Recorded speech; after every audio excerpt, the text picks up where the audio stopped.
여러분 한 주간 참 세상 가운데서 신앙생활하고 믿음 지키고 또 열심히 살아간다고 참 수고가 많습니다. 항상 여러분들의 삶에 여러분만 있는 것이 아니라 하나님의 분명한 은혜와 또 도우심과 인도하심이 있다는 사실을 꼭 기억하시고 항상 여러분 승리하는 그런 여러분이 꼭 되시기를 주님의 이름으로 축복합니다. 뿐만 아니라 오늘 말씀을 통해서 우리가 또 한 주간 살아갈 수 있는 새 힘을 얻는 그런 귀한 말씀이 꼭 되기를 주님의 이름으로 축복합니다. 오늘 여러분 설교 제목을 우리 한번 같이 읽어볼까요? 시작. 다시 할례를 행하라. 그 전에 할례를 행한 적이 있다는 이야기했죠. 그 전에 할례를 행했지만 다시 할례를 행해야 된다. 이런 얘기를 하고 있습니다. 오늘 우리가 읽었던 2절 말씀을 보면요. 하나님께서 여호수아를 불러서 이렇게 얘기를 하는 거예요. 너는 부싯돌로 칼을 만들어 이스라엘 자손들에게 다시 할례를 행하라. 이렇게 명령을 내리신 것을 볼 수가 있습니다. 여호수아는 여러분 하나님 앞에 아니 우리가 왜 다시 할례를 행해야 됩니까? 이렇게 한번 질문도 하지 않습니다. 아무런 여러분 묻지 않고 하나님께서 말씀하신 대로 부싯돌로 칼을 만들어서 할례산이라고 하는 곳에서 이스라엘 자손들에게 할례를 행했다는 사실을 연이은 3절 말씀이 그대로 우리에게 보여주고 있는데요. 우리 3절 말씀을 보면 여호수아가 부싯돌로 칼을 만들어 할례산에서 이스라엘 자손에게 할례를 행하니라 이렇게 정확하게 기록을 하고 있습니다. 자, 여러분 여호수아가 지금 요단강을 그저 건너가 있습니다. 출애굽 1세대는 흘러내리던 여러분 홍해 바다를 멈추게 하고 그 홍해의 기적을 체험하면서 출애굽 1세대는 홍해를 건넜습니다. 근데 출애굽 2세대는 요단강이 범람하는 그 시기에 요단강이 갈라지고 그 갈라진 요단강을 건너서 기적처럼 지금 요단을 건너 가나안 땅의 초입에 지금 들어가 있는 겁니다. 근데 바로 그곳에서 하나님이 다시 할례를 행해라 이렇게 말씀하셨고 여호수아가 지도자인데 또 여호수아와 백성들 이번엔 아무도 왜 우리가 적진 한가운데 들어와서 할례를 행해야 됩니까? 라고 의문을 제시하거나 질문한 사람이 한 사람도 없었다는 이야기. 그래서 정말 여러분 할례를 행해야 되는데 근데 하필이면 여러분 부싯돌로 칼을 만들어서 할례를 행하라는 겁니다. 여호수아가 이 요단을 건넜던 이 시기가 약속의 땅에 딱 들어가 있는 이 시기가 BC 한 1400년경이 됩니다. 왜냐하면 출애굽을 여러분 보면 출애굽이 BC 1446년이거든. 이 광야에서 40년을 이미 지난 겁니다. 그리고 요단강을 건넜기 때문에 정확하게 얘기하면 BC 1406년경에 일어난 일이라고 볼 수가 있는데요. 그때 여러분 보면 석기시대가 아닙니다. 여러분도 역사를 배워서 아시겠지만 그죠? 이 BC 1400년경엔 석기시가 아니고 청동기와 철기를 사용하던 시대였습니다. 무슨 이야기를 제가 합니까? 그렇기 때문에 여러분 청동이나 철로 만들어진 날카로운 이런 칼들이 있었는데 그걸 사용해서 할례를 행할 수 있는 그런 시기였습니다. 근처에 맘만 먹으면 얼마든지 철로 만든 칼, 청동으로 만든 칼, 날카로운 칼이 있어서 그냥 갖다 대기만 해도 여러분 포피의 부분들이 잘려나가는 좀 수월하게 쉽게 그리고 모양도 깔끔하게 이렇게 할례를 행할 수 있었음에도 불구하고 여러분 하나님께서 그렇게 하지 않게 한 부싯돌로 여러분 그 돌멩이로 칼을 만들어서 얼마나 날카롭게 되겠습니까? 근데 그걸로 만들라는 얘기. 왜 여러분 하나님께서 부싯돌로 칼을 만들어서 할례를 행하게 했을까? 그래서 구약 성경을 보면요. 출애굽기 20장과 그리고 신명기 27장에 그 대답을 주고 있는데요. 한번 띄워주시죠. 출애굽기 20장 25절을 보면 네가 내게 돌로 제단을 쌓거든 다듬은 돌로 쌓지 말라. 네가 정으로, 정이 뭔지 알죠 여러분? 망치로 들고 돌을 쫓는 이게 정인데요. 정으로 만약에 그것을 다듬은 제단을 쫓게 되면, 쌓게 되면 그 자체가 어떻게 된다고 얘기합니까? 부정하게, 쇠를 가지고 다듬지 말라는 이야기입니다. 또 좀 더 나아가서 신명기 27장 5절은요 똑같은 일. 또 거기서 내 하나님 여호와를 위하여 제단 곧 뭘 쌓되 돌단을 쌓을 때에 그것에 뭘 대지 말라? 쇠로 된 연장을 갖다 대지 말라는 이야기를 하고 있습니다. 자, 여러분, 할례를 행할 때 그죠? 청동으로 만든 칼이나 철로 만든 칼을 사용하는 것은 율법에 어긋나는 행동이기 때문에 하나님께서 쇠로 다듬지 않은 부싯돌로 만든 칼로 할례를 행하라고 그렇게 말씀하신 겁니다. 여호수아는 여러분, 여호와의 명령대로 부싯돌로 칼을 만들어서 이 할례산이라고 하는 곳에서 이스라엘 자손 모두에게 할례를 행했다라고 성경은 분명하게 우리에게 기록을 하고 있습니다.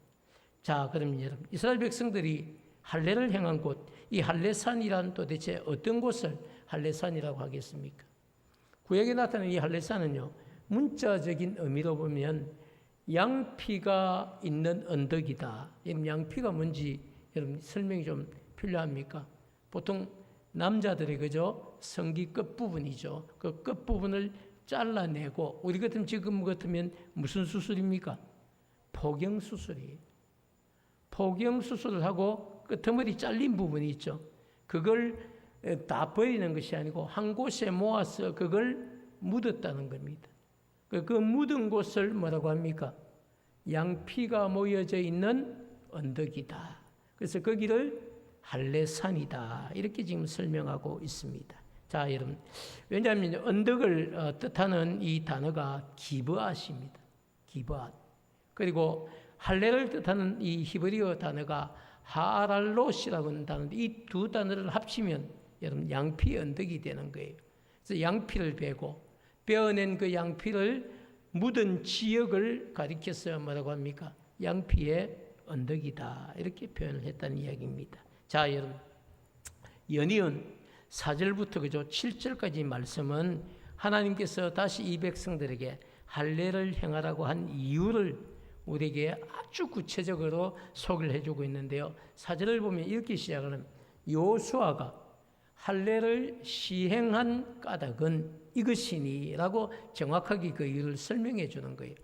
애굽에서 나온 모든 백성 중 남자 곧 군사들은 애굽에서 나온 후 광야길에서 죽었는데, 그러면서 5절 말씀은 이렇게 얘기를, 그 나온 모든 백성들은 다 뭘 받았다? 할례를 받고 나왔다는 겁니다. 애굽을 탈출하기 이전에 하나님께서 애굽 안에서 다 할례를 받게 했는데, 다만 애굽에서 나온 후 광야 길에서 태어난 사람들, 이 사람들은 뭘 받지 않았다? 할례를 받지 못했다라고 이유를 이야기합니다. 연결된 6절 말씀을 보면요, 이스라엘 자손들이 여호와의 음성을 뭐하지 않았기 때문에 청종 따르지 않던, 여러분 하나님은 그죠? 이 출애굽 1세대에게 약속의 땅 주겠다고 분명히 약속을 했거든요. 그런데 이 사람들이 그래도 우리에게 줄 땅을 한번 먼저 보고 싶습니다. 지파마다 한 명씩 12명의 정탐꾼을 우리가 낼 테니까 그들을 먼저 그 땅에 가서 보고 오게 해달라고 요청을 해서 하나님이 어쩔 수 없어서 그럼 가서 한번 봐라 이렇게 해서 보냈는데, 다녀와서 10명이 어떻게 얘기합니까? 우리는 절대 그 땅을 정복할 수 없습니다. 그들은 다 거인들이고 우리는 그들 앞에 메뚜기 같습니다. 여러분, 이게 무슨 이야기? 하나님이 진노를 하시는 거죠. 그래서 하나님이 내가 바로 이 자리에서 이 백성을 다 죽여버리겠다고 선언을 하시자 모세가 중보를 하는 겁니다.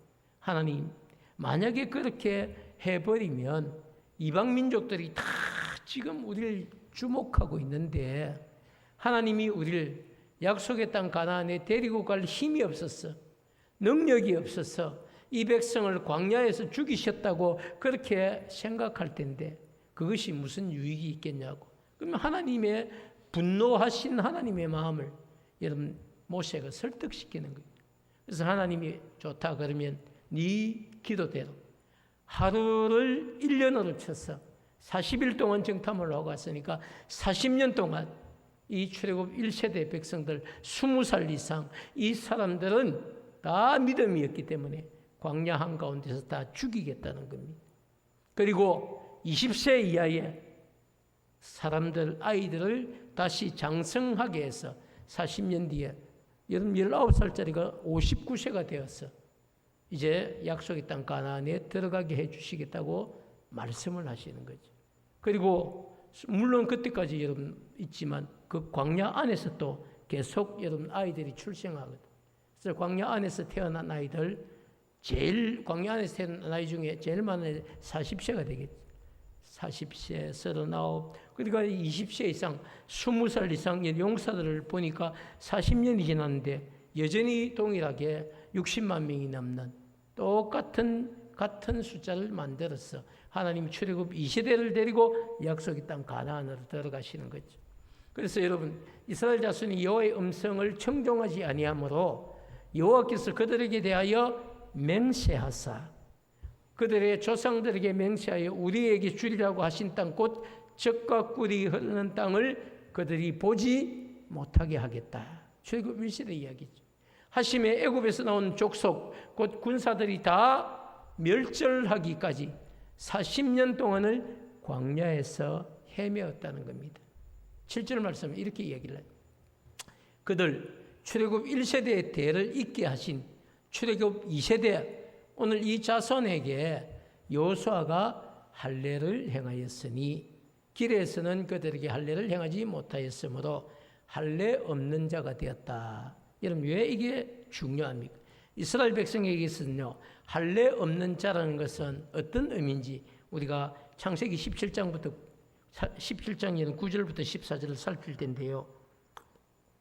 거기에는 하나님께서 여러분 이스라엘 백성의 조상인 이 아브라함과 언약을 맺습니다.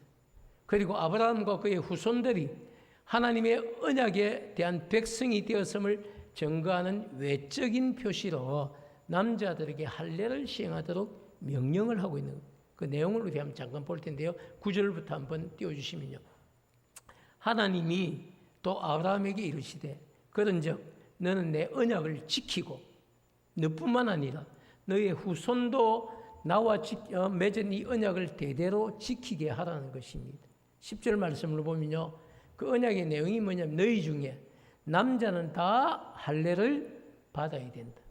이것이 너희와 너희 후손들 나와 그리고 너희와 너희의 후손 사이에 지킬 내 언약이다. 이런 하나님이 말씀하신 언약의 정표예요. 그 11절을 보면요. 너희는 그 언약 구체적으로 포피를 베어라. 이것이 나와 너희 사이의 언약의 뭐다? 표징이다. 이건 할례는 구약 백성들에게 있으면요. 할례는 가벼운 아닙니다. 조금 더 가보겠습니다. 12절을 보면요.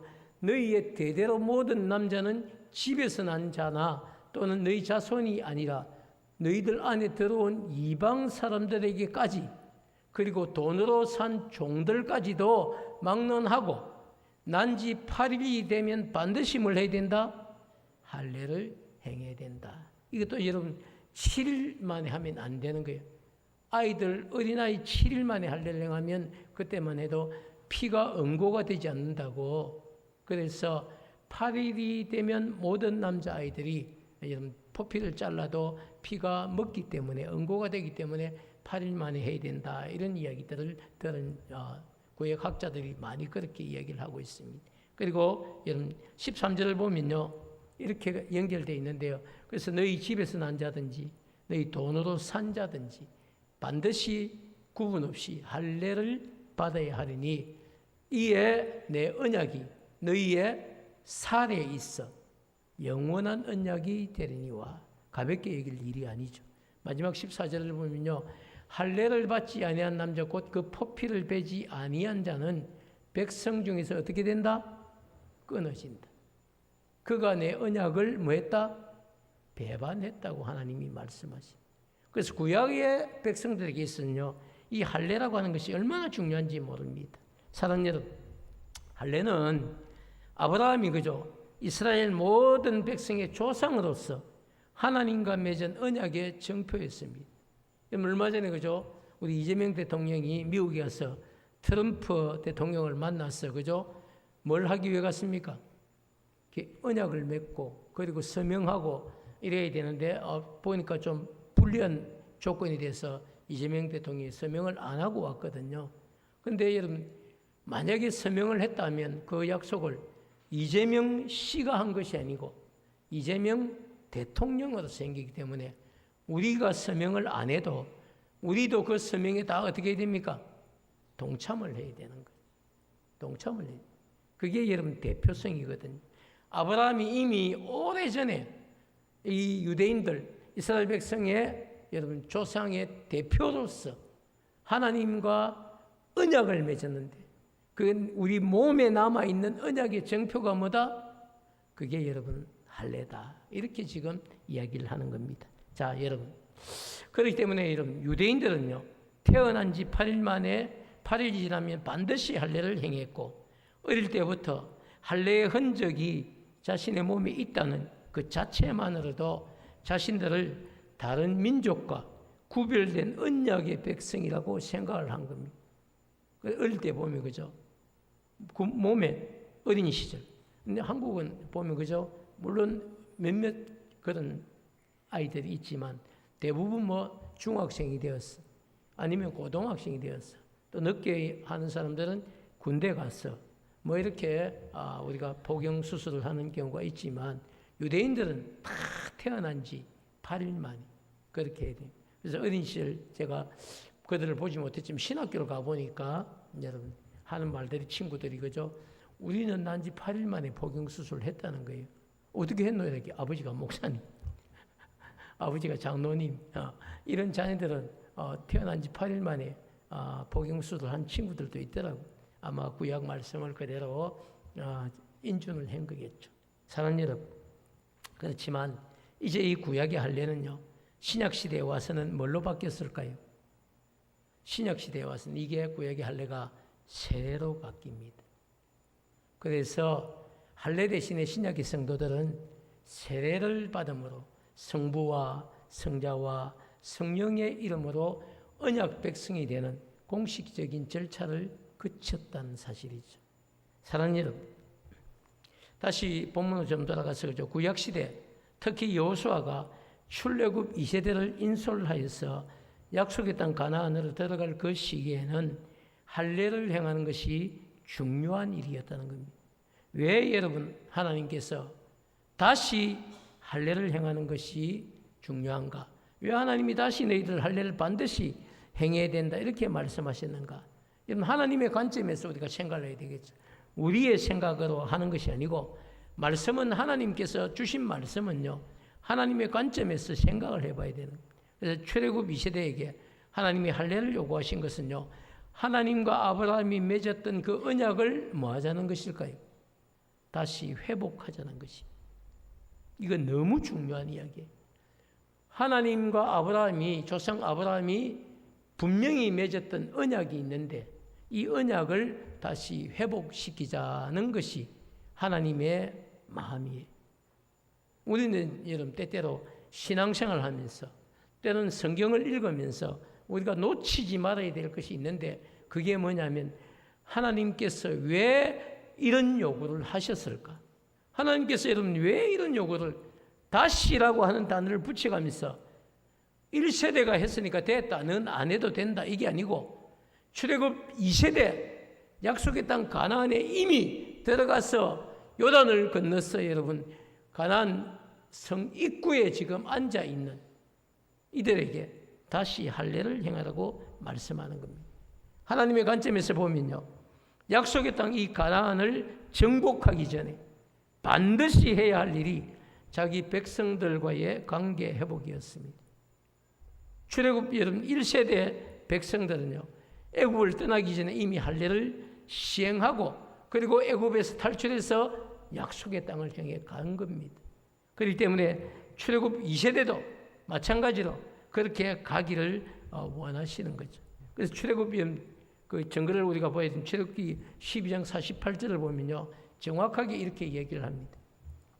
너희와 함께 거류하는 타국인이 여호와의 유월절을 지키고자 하거든 그 모든 남자는 뭘 받은 후에? 할례를 받은 후에야 가까이 하여 지킬지니 곧 그는 본토인과 같이 될 것이나 할례 받지 못한 자는 유월절 음식을 먹을 수 없다. 먹지 못할지니라.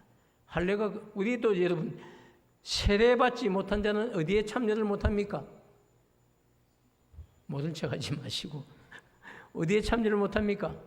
성찬에 참여를 못하죠.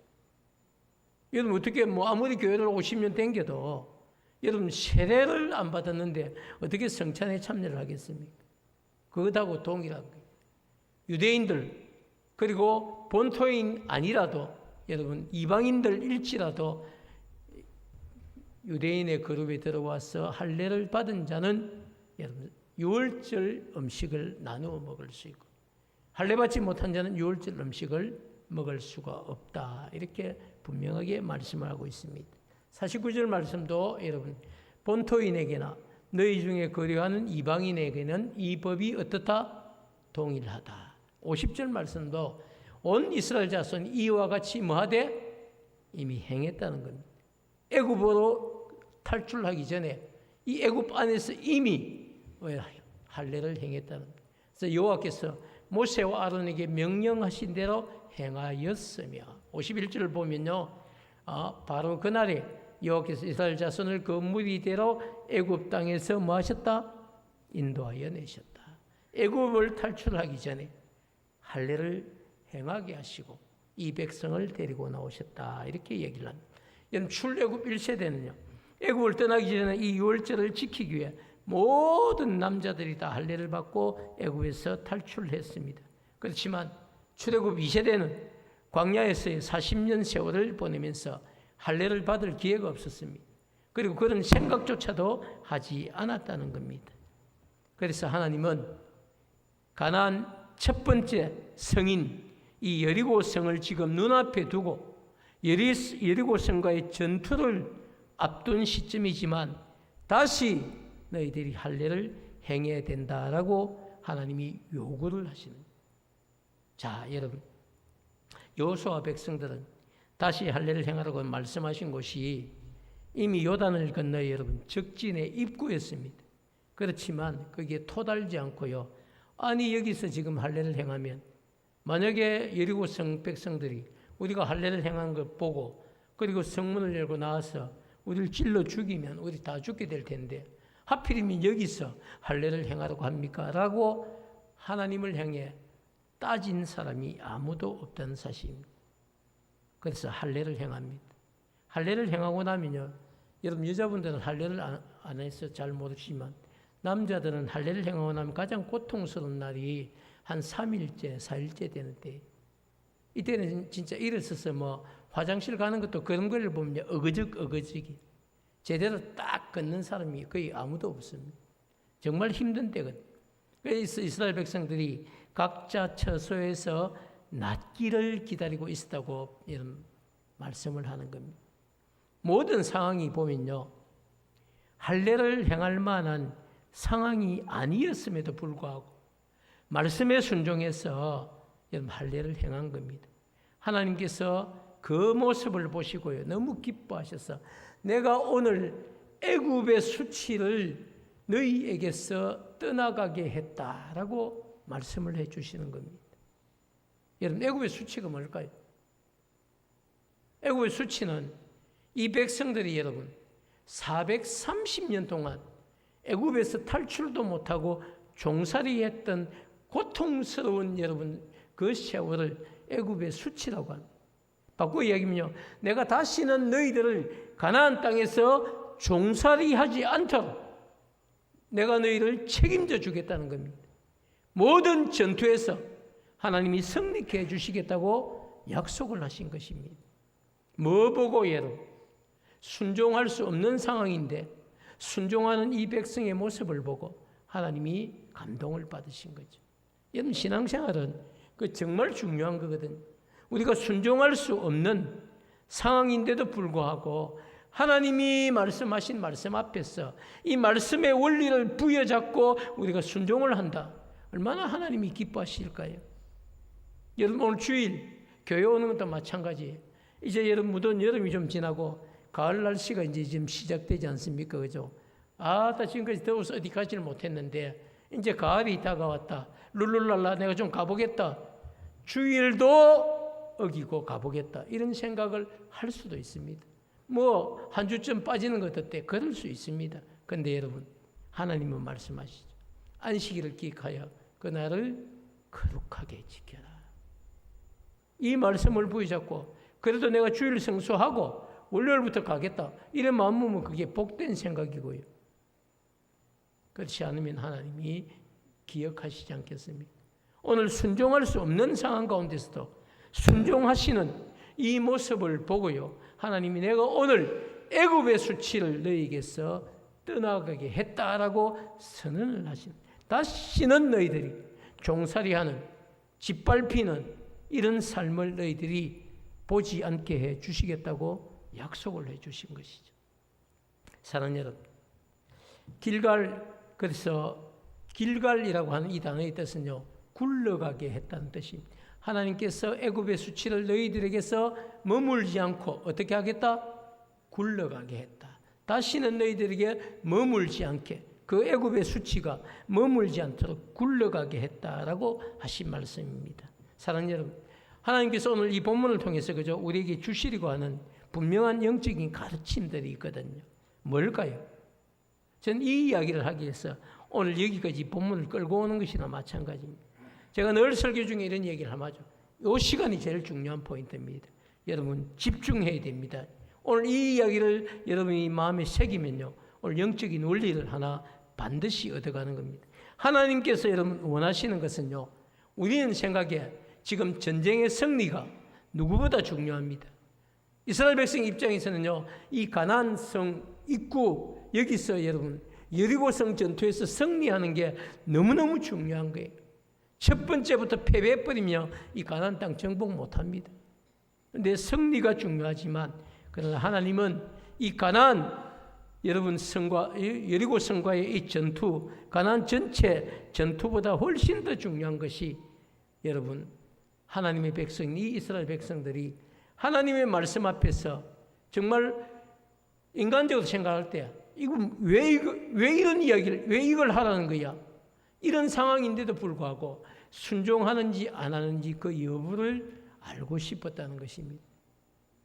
결국 여러분, 한마디로 정리하면 하나님은요, 자기 백성들이 하나님과의 관계를 회복하는 이 일에 집중하는지 그 명령에 순종하는지 그것을 보기를 원했다는 사실입니다. 이거 너무 중요한 이야기예요. 하나님은 가나안 땅에 그저 첫 번째 관문인 이 여리고 성과의 전투에서 이스라엘 백성들이 여러분 승리하는 것보다 할례를 그들이 시행함으로써 출애굽 2세대 백성들이 하나님의 언약의 백성이라는 사실을 깨닫게 해주는 것이 더 중요했다는 겁니다. 너희는 내 백성이야. 지금 적진 입구에 있지만, 적군들이 너희들이 지금 코앞에 있지만, 그래도 내 말에 순종해서 다시 할례를 행해야 된다. 행하는지 안 하는지 내가 한번 보겠다는 겁니다. 여러분, 기가 막힌. 그래서 적군을 눈앞에 둔 상황에서도 여호수아를 불러서 다시 할례를 행하라는 명령을 내리고 백성들이 여러분 그 명령에 순종하는지를 지켜보셨다는 거예요. 근데 너무 감사하게도요, 여호수아 출애굽이 2세대 백성들은 하나님의 명령이 인간적으로는 여러분 도무지 이해하기 힘든 명령이지만 아무도 이의를 제기하지 않고 순종함으로 할례를 행했다는 것입니다. 사랑하는 여러분, 하나님은 자신이 내린 이 이해할 수 없는 명령 앞에서도 반기를 들지 않고 따지지 않고 순종하는 이 모습을 보시고 너무 기뻐하신 겁니다. 사랑하는 여러분, 보편적으로 여러분 우리의 생각에는요, 전쟁에 앞서서 정말 해야 될 게 뭡니까? 군대를 정비하고요, 군사들이 먹을 식량을 확보하는 이런 일들이 훨씬 더 중요합니다. 그러나 하나님의 관점에서는요, 그런 것보다 더 중요한 게 이스라엘 백성들이 하나님의 말씀 앞에 순종하는지 순종하지 않는지 그 여부를 확인하는 것이 더 중요했다는 겁니다.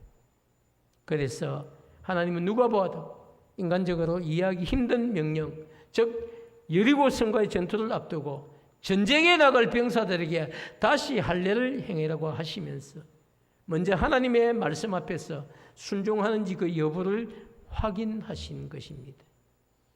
사랑하는 여러분, 여호수아 백성들은요, 언제 적군이 쳐들어올지 모르는 사실 그 위험천만한 장소거든요. 지금 코앞에 여리고성이 있는 겁니다. 그런데 여러분, 거기서 육안으로 봐도 이스라엘 백성들이 할례를 행하고 전부 다 남자들이 여러분 장막에서 나오지 않고 누워가지고 여러분 끙끙 앓고 있다. 이게 정보가 안 들어갈까요? 지금이 찬스야. 지금 나가서 우리가 다 누워있는 이스라엘 군사들을 칼로 창으로 찔러 죽이면 끝나는 건데, 이렇게 생각하고 얼마든지 여러분 여리고성에 있는 백성들이 나올 수 있는, 기습해 올 수 있는 이런 상황임에도 불구하고 이스라엘 백성들은 여러분 다시 할례를 행하라고 하는 그 말씀 앞에 순종을 했습니다. 하나님은 여러분 위험 부담을 안고서도 하나님의 말씀 앞에 순종한 여호수아와 이스라엘 백성을 보시고 그 보답으로 여러분 여호와의 군대 장관을 보내시고 이렇게 이야기하는, 너희들이 앞으로 치게 될 모든 전쟁에서 승리하게 될 것이다, 이런 확신을 분명하게 주셨다는 사실입니다. 사랑하는 여러분, 우리는 결과 알지 않습니까? 여리고성 정복을 어떻게 합니까? 여러분, 칼 한 번 쓰지 않습니다. 창 한 번 쓰지 않습니다. 화살 한 번 이렇게 멀리 쏘지 않습니다. 그냥 말씀에 순종해서 하루에 한 바퀴 엿새 동안 돌고, 마지막 7일째 되는 날 새벽부터 여러분 저녁까지 7바퀴를 돌고, 그리고 제사장들의 나팔 소리와 함께 여러분 군사들이 다 고함을 지는 겁니다. 여리고야 무너져라, 이렇게 고함을 치는 거예요. 근데 여러분 하나님이 그 소리를 들으시고 이 성벽을 여러분 지진이 일어나서, 역사학자들은 그렇게 얘기해요. 그 현장을 보니까 지진이 일어났는데 그 성벽이 지진이 일어나면 여러분 바깥으로도 성벽이 무너질 수도 있거든요. 성 안에서 지진이 일어나서 모든 성벽이 성 안으로 다 이렇게 넘어져서 성 안에 있는 여리고성 군사들을 다 여러분 성벽이 뭉개버린 겁니다. 깔려서 죽고요.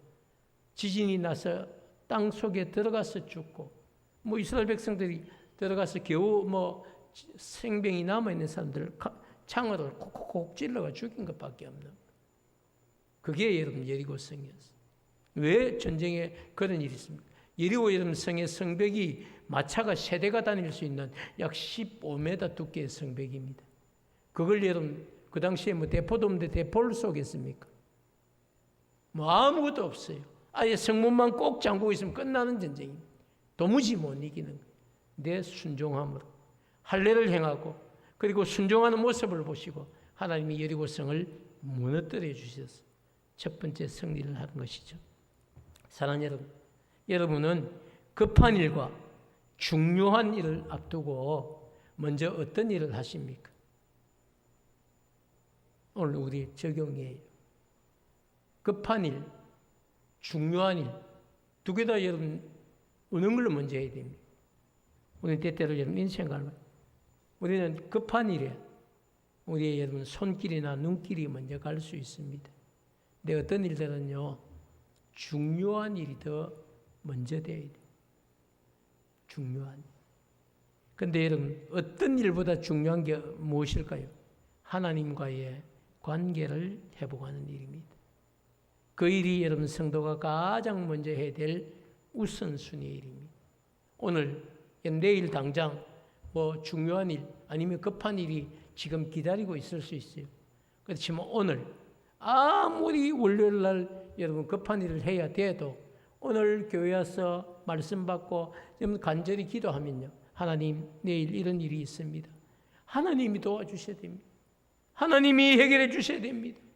이렇게 정말 믿음을 가지고 간절히 기도하면요, 그것이 우리가 100번 찾아가고 뛰어다니는 일보다 훨씬 더 효과적이라는 사실을 하나님이 말씀해 주고 있습니다. 살아가면서 여러분 꼭 잊지 말아야 될 영적인 원리, 오늘 한 가지만 말씀드리고 설교를 마치려고 하는데요. 이런 것도 있습니다. 제가 한번 여러분 선창을 하면 따라했으면 좋겠습니다. 급할수록 바쁠수록 하나님과의 관계를 먼저 회복해야 합니다. 오늘 여러분 본문 말씀이 이런 교훈을 주는 거예요. 이스라엘 백성이 지금 전투가 급한 거예요. 그런데도 불구하고 하나님은 급할수록 바쁠수록 그것보다 훨씬 더 중요한 게 누구와의 관계? 내가 너희 하나님이고 너희는 나의 백성이야. 그래서 너희가 전쟁을 앞두고 있지만 다시 할례를 행함으로 너희들이 내 말씀 앞에 순종하는지 내가 한번 봐야 되겠다. 이게 여러분 하나님의 마음이에요. 너희 백성들이 여러분 그 전쟁을 앞둔 적군을 앞둔 상황에서도 토도 달지 않고 여러분 따지지도 않고 묻지도 않고 알겠습니다. 순종을 하는 거죠. 그래서 여리고 성전투에서 승리한 기적 같은 일들이 체험이 되고 경험이 되는 겁니다. 사랑하는 여러분, 하루하루 여러분이 살아가는 삶의 현장에서 그죠? 날마다 정말 제일 먼저 해야 될 게 뭡니까? 하나님과의 관계를 회복하는 것이. 새벽을 깨울 수 있으면요, 새벽에 와서 기도하는 것 좋고, 그럴 수 없는 행편이면 아침에 일어나서 제일 먼저 여러분이 있는 집에서, 삶의 환경에서 여러분 간절히 무릎을 꿇고요, 하나님 오늘 이 하루도 하나님의 은혜를 바랍니다. 제가 하나님의 백성인 것을 깨닫게 해주시고 하나님이 저의 하나님인 것을 깨닫는 분명한 은혜가 오늘 이 하루도 있게 해달라고 기도하는 것, 여러분 너무 중요한 것. 하나님 그렇게 하나님과의 관계를 회복하고 여러분 살기를 원하는 백성에게 하나님 기적을 보여주시고 은혜를 베풀어 주시고 모든 남은 생애를 책임져 주신다는 사실입니다. 그렇기 때문에 여러분 어떻게 하든지 주어진 환경에서 최선을 다해 우리 하나님을 기쁘시게 하고 하나님과의 관계를 회복하는 이 일에 여러분 마음을 담고 시간을 담고 생각을 담고 물질을 담고 그 최선을 다해서 하나님과의 관계를 회복해서 하나님 주신 은혜와 축복 기적을 체험할 수 있는 우리 부모님 가족들이 꼭 되시기를 주님의 이름으로 축복합니다. 우리